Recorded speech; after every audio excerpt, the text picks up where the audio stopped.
सरस्वती शिशु विद्या मंदिर ठारे कंढेई दिवस पालित।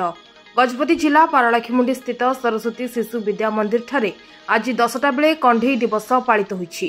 प्रधान गुरुजी सरोज पंडा तत्वावधान में समस्त गुरुजी गुरुमा उपस्थित रही एक कंढेई दिवस पालन करथिले।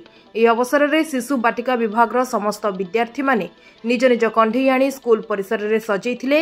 एथिसह नाच गीत गाई शिशु माने मजा करथिले। ଏହି କାର୍ଯ୍ୟକ୍ରମ ଦ୍ୱାରା ଶିଶୁମାନଙ୍କ ବିଭିନ୍ନ କ୍ଷେତ୍ରରେ ବିକାଶ ହୋଇପାରିବ ବୋଲି ପ୍ରଧାନ ଗୁରୁଜୀ ଶ୍ରୀ ପଣ୍ଡା କହିଥିଲେ। सरोज कुमार पंडा प्रधान आचार्य सरस्वती शिशु विद्या मंदिर पारलाखिमुंडी।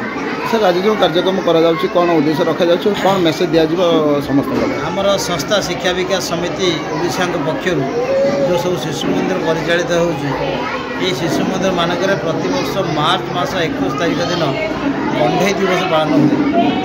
यही अवसर में आज कंढेई दिवस व कंढेई मेला बोली आम कहीपर आज आयोजन कर पिलाने अति आनंद सहित घर से कंढेई आनी कंढेई सब सजा कर प्रकृत में पिलाने कंढेई भल पाती कंढेई सहित भावर विनिमय करती कंढेई सहित से कथबार्ता करती कंढेई द्वारा मन मनोरंजित हुए। मनोरंजन एक माध्यम हो कंढेई कंढेई माध्यम शिक्षादान कराए तेणु कंढेई विभिन्न माध्यम हवा जो कंढेई सभा करने एक आयोजन करने आमर लक्ष्य रही। यही अवसर में आम अनेक प्राय 100 रु अधिक कंढेई आज सजैचु पिलाने कंढेई देखिए खुशी हे। यापर नाच गीत हम एवं पिलाने आज दिन टी आनंदमय सहित पालन करेंगे। ये प्रकार सब आयोजन आज कर।